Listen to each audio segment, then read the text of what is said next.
and this is hardly making news today, he is fundamentally unserious. When Nikki Haley believes that just saying over and over again, finish them, in regard to Hamas, is a foreign policy, she can't be taken seriously. We need to know the next 4 sentences after that. And when Vivek says that our goal in Ukraine should be for Putin not to lose, it seems to me that's someone who's not fit for American business, let alone American leadership. So in this moment of global turmoil, we cannot afford to hand power to those people who think that wielding it is a game, that it can be taught by political consultants who tell them how to come up with a line at a debate that might get applause for some stupid people in the audience. The fight for freedom in Ukraine and the fight for security and survival of Israel come as the world's most menacing authoritarian regimes are drawing closer together.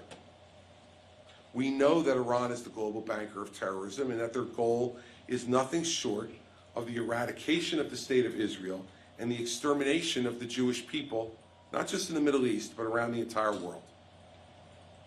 At the same time, we know that Iran is now supplying Russia with many of the weapons it's using to wage its war in Ukraine. And after Vladimir Putin's recent meeting with Kim Jong-un, we learned this month that North Korea is now believed to be sending short-range ballistic missiles, anti-tank missiles, and portable anti-air missiles to Russia to be used in Ukraine. And most troubling of all, Putin and Xi have repeatedly made clear that there are no limits to the cooperation between China and Russia.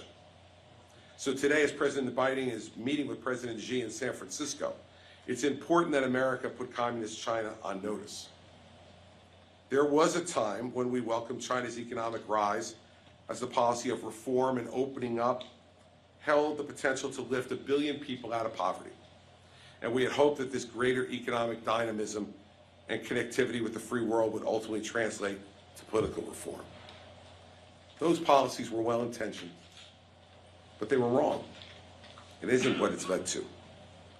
Xi has cracked down on dissent at home. He sought to promote Chinese-style authoritarianism abroad. It's become increasingly clear that China's rise represents the most serious threat to liberty, not only around the world, but here in America, since the fall of the Soviet Union in 1991.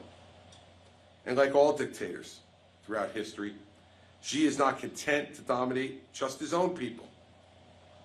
He increasingly is moving towards expanding his empire, readying his armed forces for a potential invasion of Taiwan.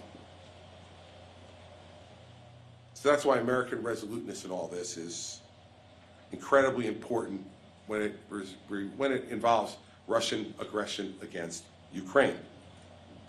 If Xi chooses the aggression in Taiwan Strait, he must know that it will come at a great cost and that the juice will not be worth the squeeze. Taiwan recognizes the necessity to support Ukraine because one of the most popular slogans today in Taiwan is Ukraine today, Taiwan tomorrow. The Taiwanese feel the hot breath of the communist Chinese on the back of their neck. Putin's invasion is now just a proxy for spreading authoritarian aggression all over the world.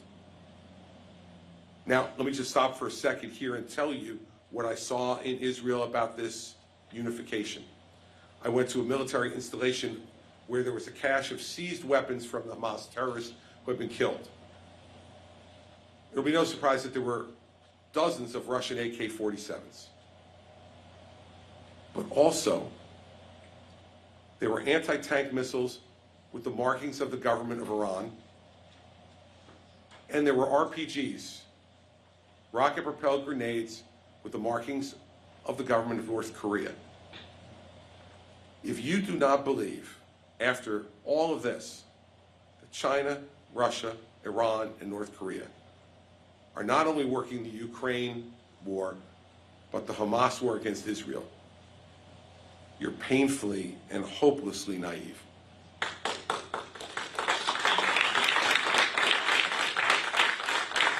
Until recently, our party has always been the party that's understood that maintaining peace requires strength. Strength from the American leadership. We understood that America was the indispensable country for peace, with alliances at the heart of that strength. But we have short-sighted isolationism running rampant in the House caucus because all of them are following the siren song of Donald Trump.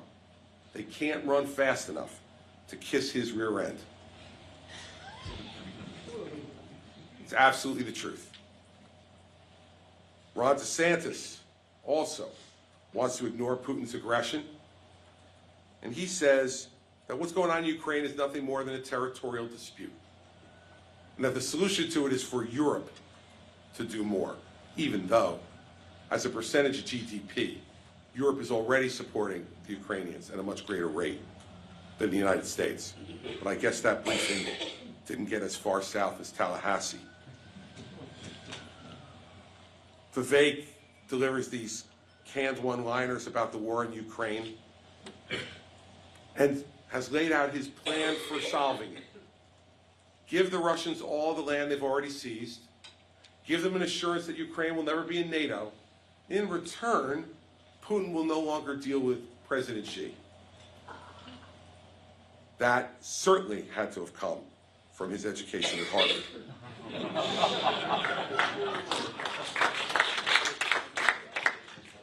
Meanwhile, Donald Trump claims that he'll resolve the conflict in Ukraine in less than 24 hours. We know what that means. He will just turn Ukraine over lock, stock, and barrel to his brilliant, as he calls him, friend Vladimir Putin. It was great to hear President Zelensky say recently that he'd invite Donald Trump to Kyiv, where I've been, and Trump's too much of a coward to go, and explain to him in 24 minutes why that wouldn't be possible. Remember something about Donald Trump. Harm's way for him is having his second shot in the rough at a golf course. You'll never see him in Jerusalem. You'll never see him in Kyiv or any place else where he could even break his fingernail. Because he is fundamentally not just a policy coward. He is a personal coward who wouldn't ever take a risk with what he considers to be the single most precious life in America, his own. Putin's invasion threatens the peace and stability that generations of our fellow citizens have fought and died for. Here often spewing out of Capitol Hill and Mar-a-Lago, America first. I suspect if I polled this room, no one else in this room is for America, let's say, third.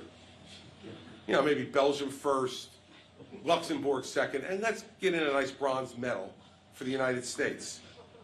We all believe in America first. But Donald Trump and the isolationists on Capitol Hill and our party believe in America alone. I know that America can never be first if America's alone. Our strategy in Ukraine is driven by a principled commitment to support Ukrainians fighting and dying for their country. And while I would have provided more weapons sooner than what President Biden has done, and certainly wouldn't have blackmailed them for those weapons, for dirt on Joe Biden, as Donald Trump did, I've been to Kyiv. I've met with President Zelensky, and he's told me to pass on to every group of Americans that I see these two messages. First, thank you. He said, without American help, Ukraine would now be occupied by Russia, and they will never forget the help we've already given. Secondly, that he will never permit one American soldier to enter Ukraine, that it is a point of national pride for them. He joked with me that we were occupied by Russia, it wasn't so great, and we don't want to be occupied by them again, but with all due respect, we don't want to be occupied by you either. Just give us the weapons we need, and the Ukrainians will win this war for our own freedom and independence. And we've done that, but with less than 4% of 1 year's military budget. And with that, the Ukrainian army has degraded 50% of the Russian military capability without one drop of American blood. It seems to me that's a pretty good return on investment for us, and one that we should double down on. You know, I went there and I saw the war crimes that have been committed by the Russian army, and I won't detail them now except to tell you this. I went to a place called the Ukrainian Center for the Civil Rights of Children. And you should know and remember that 20,000 Ukrainian children have been kidnapped by the Russian army and returned to Russia. Parents of those 20,000 children have not seen them for the better part of 12 to 18 months, don't know whether they're dead or alive, whether they're being cared for, or what has happened to them. This is not a territorial dispute. Territorial dispute, you know, is when the surveyor comes to your house and does the survey when you're getting ready to sell it, and they say, bad news, your fence is 8 inches on your neighbor's. That's a territorial dispute. The kidnapping of 20,000 children, ripping them from their parents' arms, is not a territorial dispute. If America does not stand up against that type of authoritarian barbarism anywhere in the world, that we are not the country that we have been, and that, at least I hope, we continue to be. This is nothing more than head in the sand isolationism, everybody. And while it may make you feel good for a moment, it will make the world a fundamentally unsafe place. Many of our fellow party members in my party are failing to meet the moment with the moral clarity it requires. But for too many Democrats, blind ideology has obscured that clarity as well. We're told that there is somehow a moral equivalence between Hamas's grotesque inhumanity and regrettable civilian casualties caused by Israel's necessary and justified actions in its own self-defense. There is no moral equivalence, as I said before. And let's remember that Hamas are not freedom fighters for the Palestinian people. They are enslavers of the Palestinian people. And now they are their murderers. President Biden initially has stood very strong in support of Israel, and I compliment him for it. But the fact is, we cannot leave the defense of our allies in the hands of a party that has members that see Hamas terror and Israel defending itself as two sides of the same coin. And this is not just fringe leftist voices on college campuses. We've heard Democratic leaders in Congress call for a ceasefire that would do nothing but allow Hamas to continue their campaign of terror indefinitely. We've heard President Obama say there is fault on both sides. This is just as offensive as when Donald Trump said that there are good people on both sides of the Charlottesville incident. That is two sides of the same coin. And Barack Obama should be ashamed of himself for saying that. These Democrats seem to believe that Israel should find an accommodation with Hamas. How do you find an accommodation with the terrorists who I just described to you earlier in this talk, who would call home to their parents to claim hero status for killing 10 Jews with their bare hands? Sadly, the unseriousness of both Republican and Democratic policies in certain corners of our country and the lack of resolve for the U.S. to be a global leader are not new. For more than a century, every generation of Americans have been called upon to confront tyranny and to defend the cause of freedom. And while we always ultimately carry this burden with resolve, it has not always been a straight line. When Hitler began his blitzkrieg through Europe, there were those in this country who said it was not our fight, that we were in no position to carry the burden, and that we should find some type of accommodation with Adolf Hitler. There were even those who tried to argue that somehow there was a moral equivalence because of the aftermath of World War I between Nazi Germany and the Western democracies. Not until the threat was at our doorstep, executed by the Japanese government, did we rise to the occasion. But we did. And in ridding the world of Nazism, we learned, at least I thought we learned, a costly lesson. That America could no longer count on oceans to protect us. That the only thing that truly protects us is our strength and the alliances that we form around the world to support that strength. We learned that every fight for liberty is our fight. Every fight for liberty is our fight. The threats to peace and democracy and global stability always threaten our vital national interests and our values. After World War II, and remember that was the last time we turned our back on a shooting war in Europe, and it cost us 500,000 American lives. We then went about building alliances to collectively share the burden of defense while building our own military into the strongest force the world's ever known. When the Iron Curtain descended and the Soviet Union rose, American presidents like Dwight Eisenhower and Ronald Reagan helped to lead our country with moral clarity, that evil must always be faced down by good, and that America and its allies represent the good. Yet as often is the case, time and the comfort of living in the richest and freest country the world has ever known lead to these once dismissed isolationist theories to creep back into the mainstream of our politics. Navel gazing by people who think that they're protecting America by filling up the moat and pulling up the drawbridge. It never has worked and it never will. 3 decades after the fall of the Soviet Union, we've had 3 decades of relative peace. Now is the moment that we face a serious reckoning. And we do not need smallness from our leaders, continuing to divide us into smaller and smaller groups and pitting us against each other and somehow claiming small victories as somehow representing American leadership. But now that smallness, while at times in the recent decade has been bemusing and head-shaking, with politicians claiming victory laps for not closing the government, that smallness now is dangerous, very dangerous.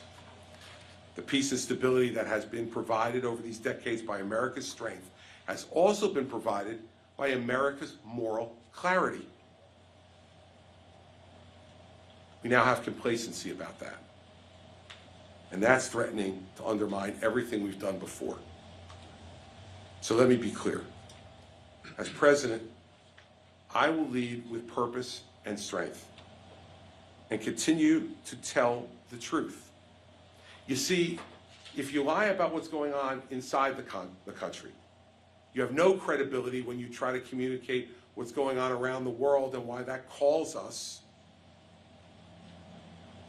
to sacrifice.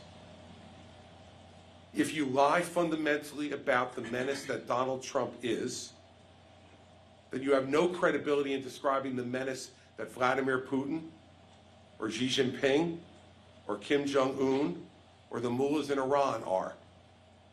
If you are unwilling to stand up to someone in your own country, in your own party, if you're willing to call them the right president at the right time, if you're willing to say that I'd be inclined to pardon him, if you're willing to stand on a debate stage in front of millions of Americans and raise your hand and say, I'd support him even if he was a convicted felon,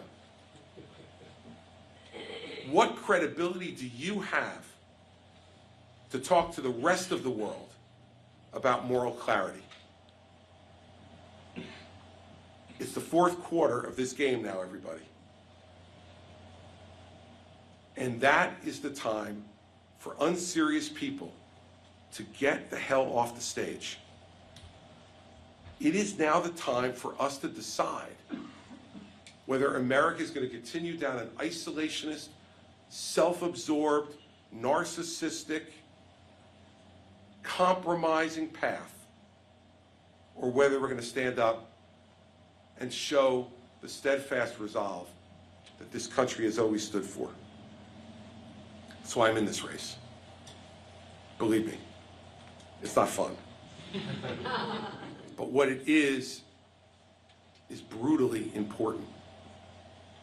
More important than I even knew when I got into the race on June 6th.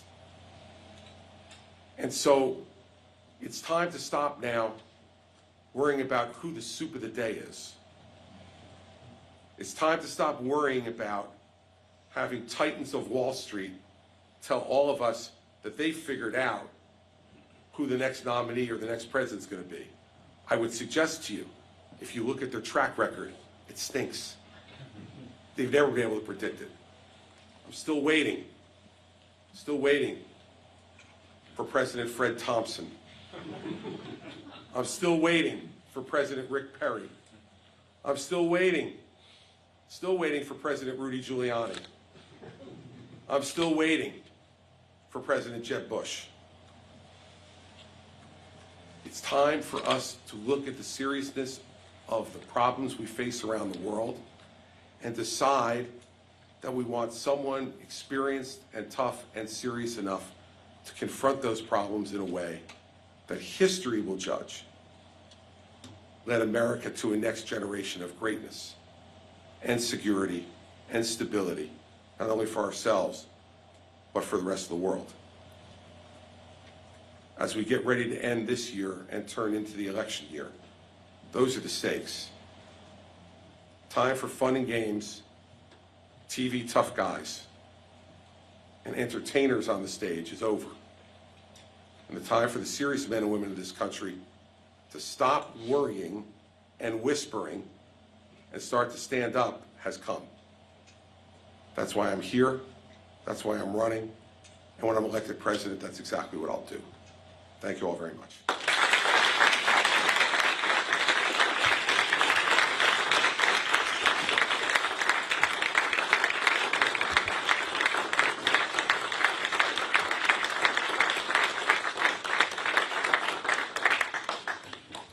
Thank you very much, Governor.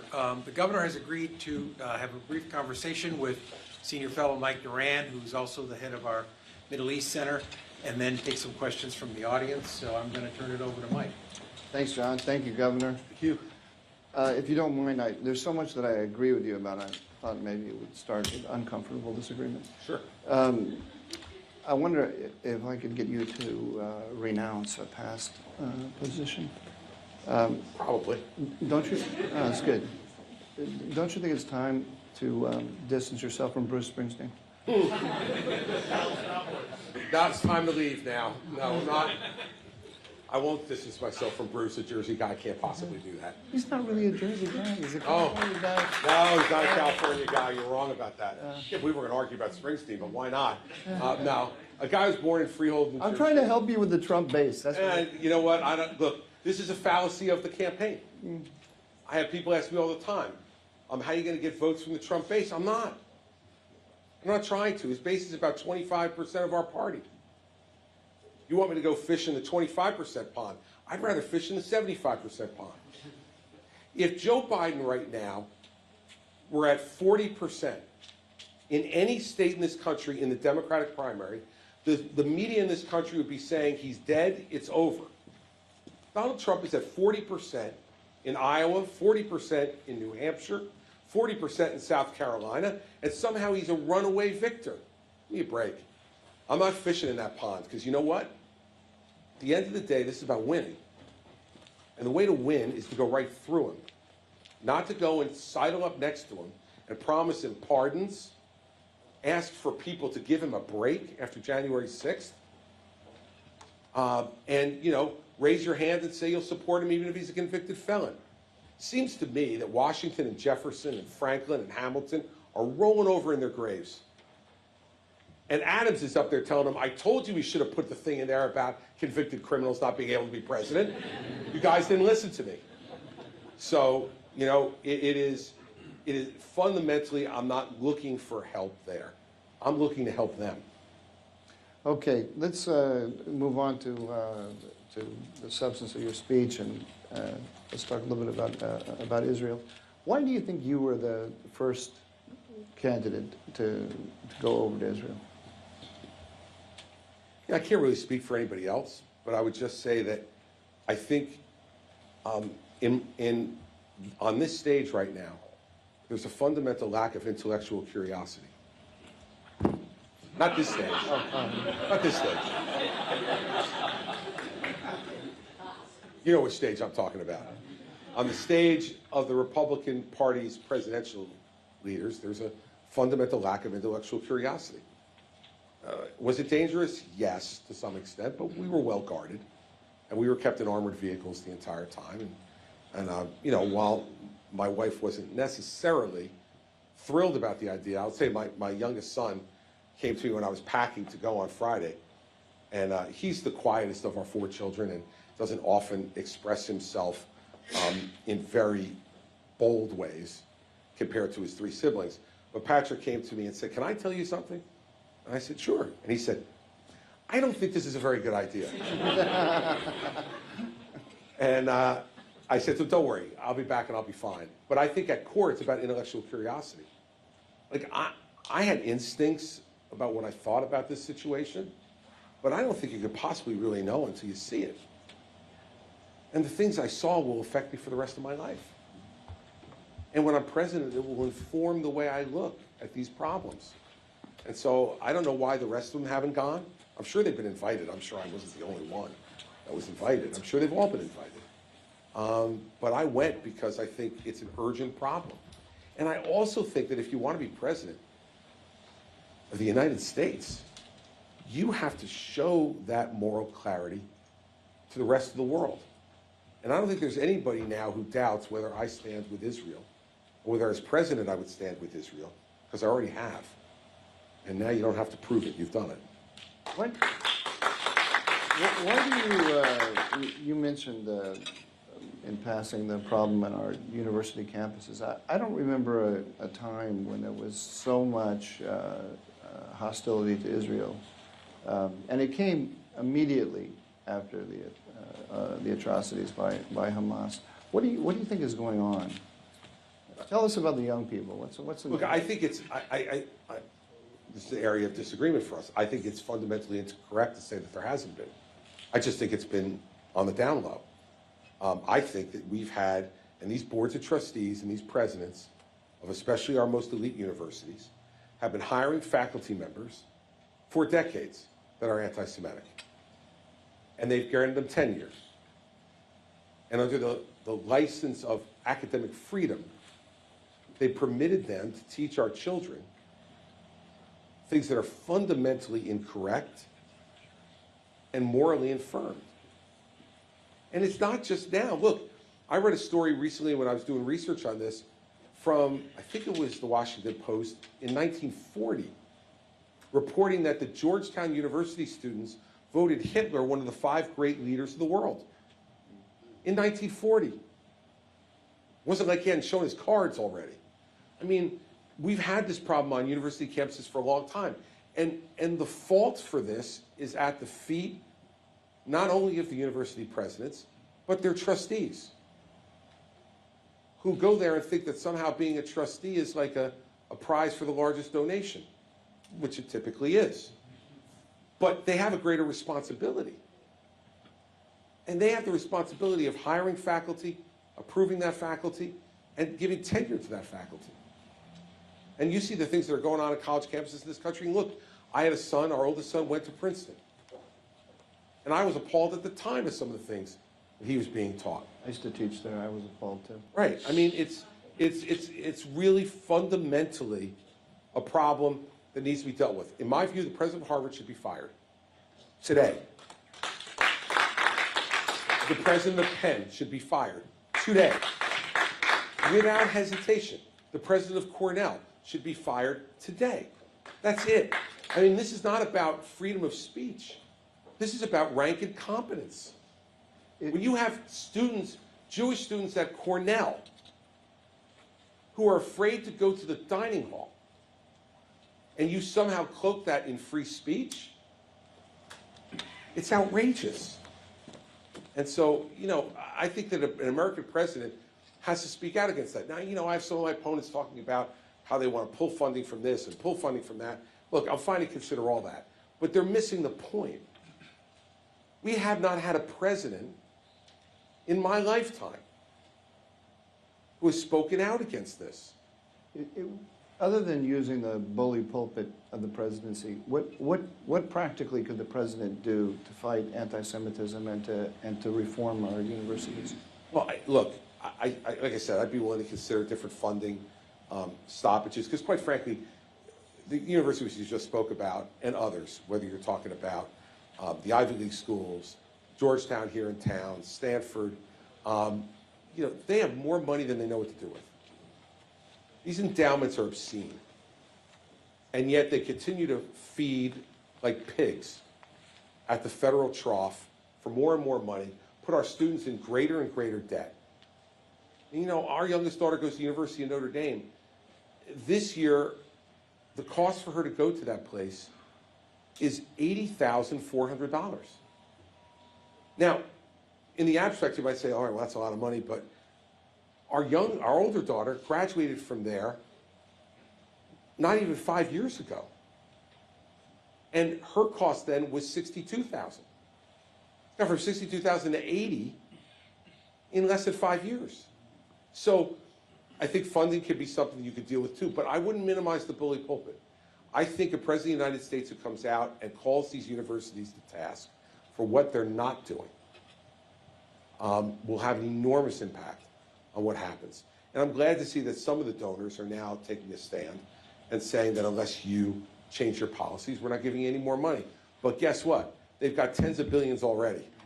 So that may be closing the barn door after all the horses have already gone out. Okay, we got a hard stop at once, and just about 9 minutes left. I'll open it up to the audience here. Kennedy.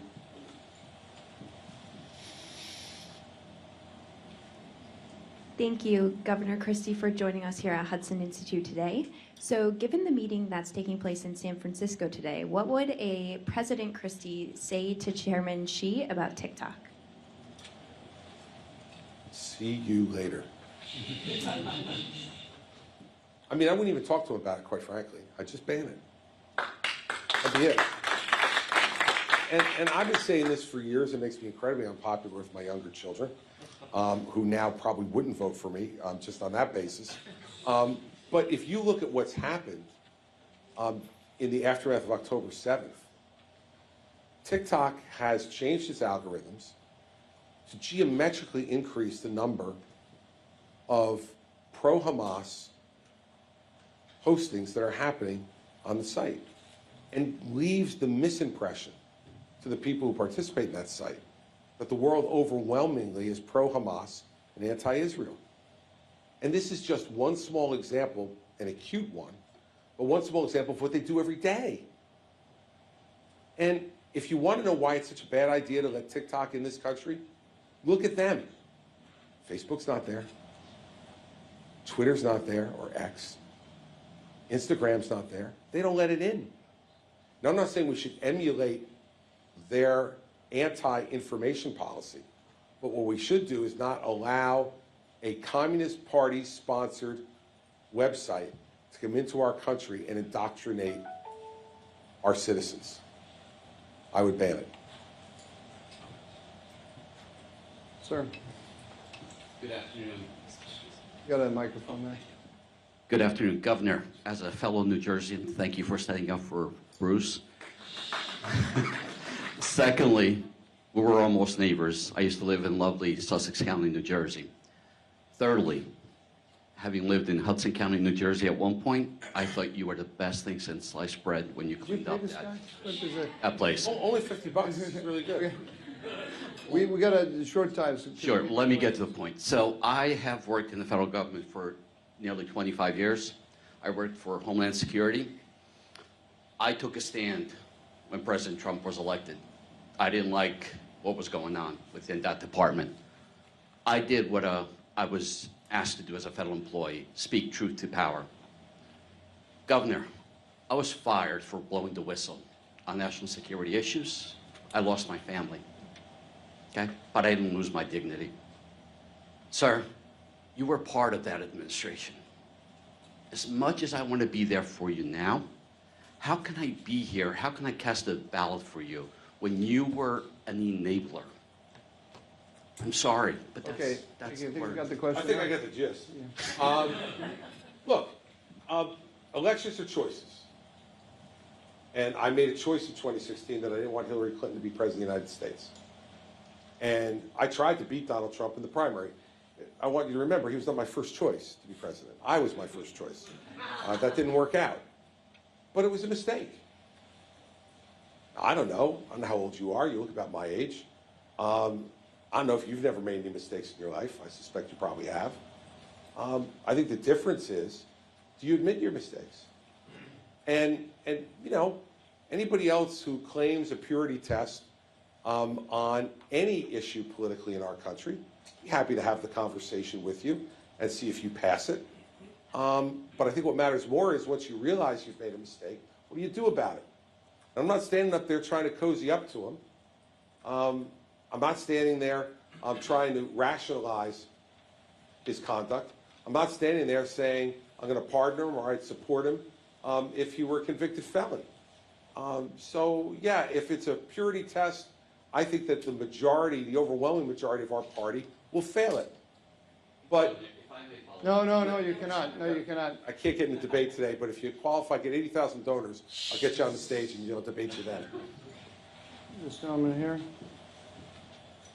Thank you, Governor Christie, for coming. I have cousins in Englewood. So I just want to put a Jersey spin. We're everywhere, baby. We're everywhere. Yeah. You know, people are fascinated with us. They make TV shows about us. They love us. So, they got it. So the First Lady of New Jersey, Tammy Murphy, today announced her Senate run. Were you to not get the Republican presidential nod, would you run for the U.S. Senate? And you could miss out on the fourth debate. If so, will you drop out? Don't you want to avoid a repeat of 2016 when President Trump won with a plurality of the Republican primary vote? First of all, I've already qualified for the fourth debate, so yeah, I've qualified for the fourth debate, so I can dispel your worry there. I can tell you're very concerned.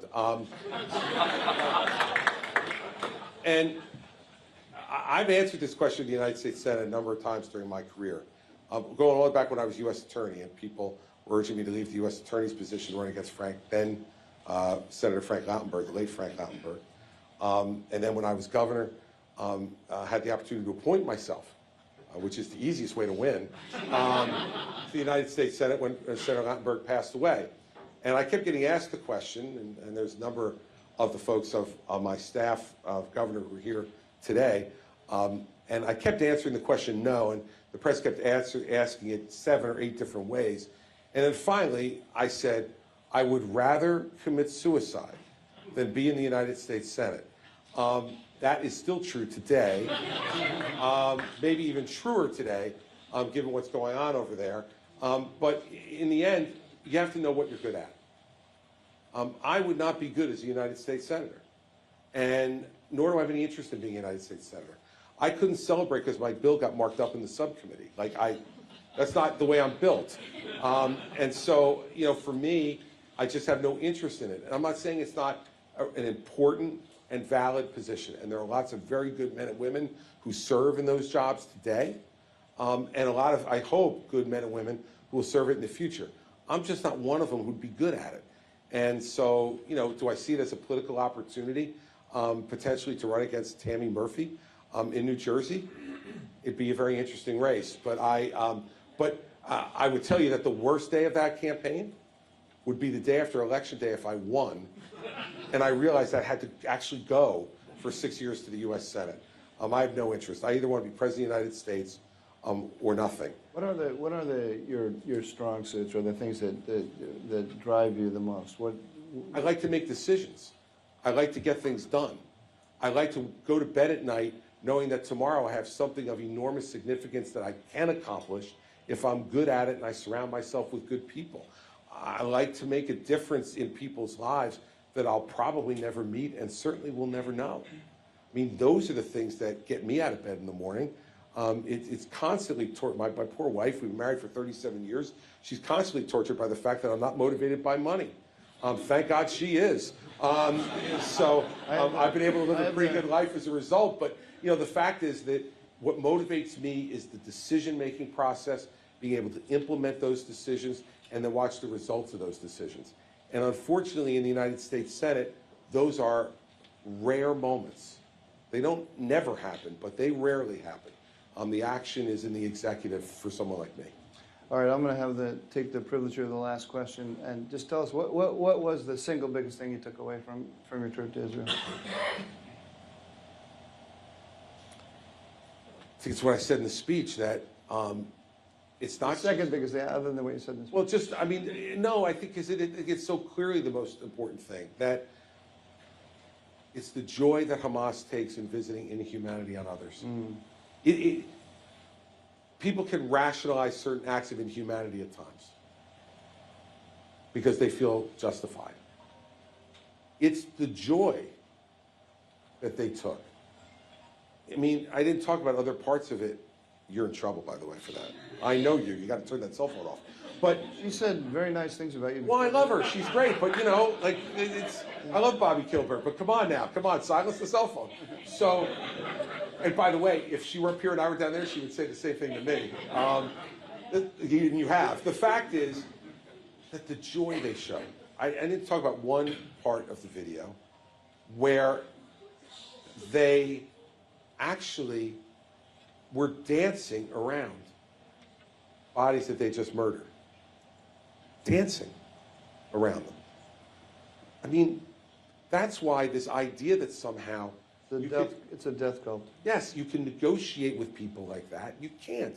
Now let's remember, this is not all the Palestinian people. This is Hamas.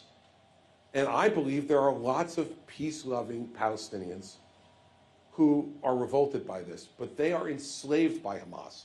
Hamas won one election more than a decade ago, and they have enslaved the Palestinians in Gaza since then, with no opportunity to choose other leadership. And so I'm not one of these folks who say that this is to be visited upon all Palestinians. It's not. But the moral equivalence being drawn on college campuses and on the Brooklyn Bridge and in Grand Central Terminal in New York is that somehow Hamas are moral equivalents to the Israeli government. And what you see when you're there is not only the breadth of the violence, but the impact of it. And the impact of it on everyday Israelis walking the street is palpable. And when they would see me as I was walking around and they saw this flag on my lapel, I had people who came up to me, whether it was in Ben Gurion Airport or whether it was in Tel Aviv when I was walking around to go to the hospital there, and would come up and hug me and say, please tell America thank you. I had the mother of that 23-year-old girl I referenced who said to me, I've never felt more alone in my life as a Jew. Now, like, you can't have that experience sitting here. You can't. You can't feel the emotion coming out of that mother who since October 8th, when her daughter was brought to the hospital in the early morning hours of October 8th, has slept on a cot next to her daughter in that hospital room every night. And she looked at me and she said, you have 4 children. If this happened to one of your children, would you ever leave their side again until you knew they were safe? Those experiences are the experiences that teach you that your instinct about this is more than just an instinct. It's a principle that we need to stand for. And for people on the stage of this Republican primary to not go there, to me, shows their lack of intellectual curiosity. And that's dangerous in 2 ways, right? The first way is if you have a lack of intellectual curiosity, how the hell can you be president and a good one to begin with? because you have to learn something new every day to be able to be a good president. But secondly, that lack of intellectual curiosity shows an extraordinary arrogance about the surety of your own instincts. I've been around in this business long enough to know, as that gentleman pointed out, that I've been sure about some things sometimes, and then I've been wrong. And the only way to try to avoid, as best you can, being wrong again, is to get smarter. And the only way to get smarter is to go places and ask questions and see things with your own eyes. And I think we should demand that of everybody. I complimented at the time. I think the fact that President Biden went over there was an enormous display of leadership by him. And the fact that, you know, I'm sure, and I heard from the president of Israel when I was with him, how important that was to the people of Israel. And if you have any doubt, you need to personalize it. What struck me when I saw President Biden there was, I think it was 8 days or 9 days after 9/11, when President Bush gave his speech to the joint session of Congress, seeing Tony Blair sit in the gallery, the black suit with a black tie, the leader of our greatest ally in the world, Great Britain, didn't just send a note, didn't give some video message of support. He got on an airplane and he came here and he sat in that gallery to listen to the President of the United States because he wanted the President and every other American to know Great Britain is not just figuratively with you. We are physically and literally with you here in this chamber, and I'm here to show that. That's what Blair's presence showed me and why I've always respected Prime Minister Blair, despite disagreements that we've had about policy after that, because at a moment of our greatest sense of vulnerability, that's when you need your friends more than anything else. So when I went over there, I'm certainly not an equivalent of Prime Minister Blair or President Biden, given the positions he held at that time and President Biden holds now. But I think if you aspire to be President of the United States, you need to show those people in Israel, every one of them, that if I am fortunate enough to be given this honor by the American people, that they'll have someone in the White House who not only knows what they went through on October 7th firsthand, but will carry it with me every day when I make policy decisions that will affect their safety and security and the safety and security of our own country. And so that's why I think it's so important. Okay. So, please join me in thanking Governor Christie for coming. I really appreciate it.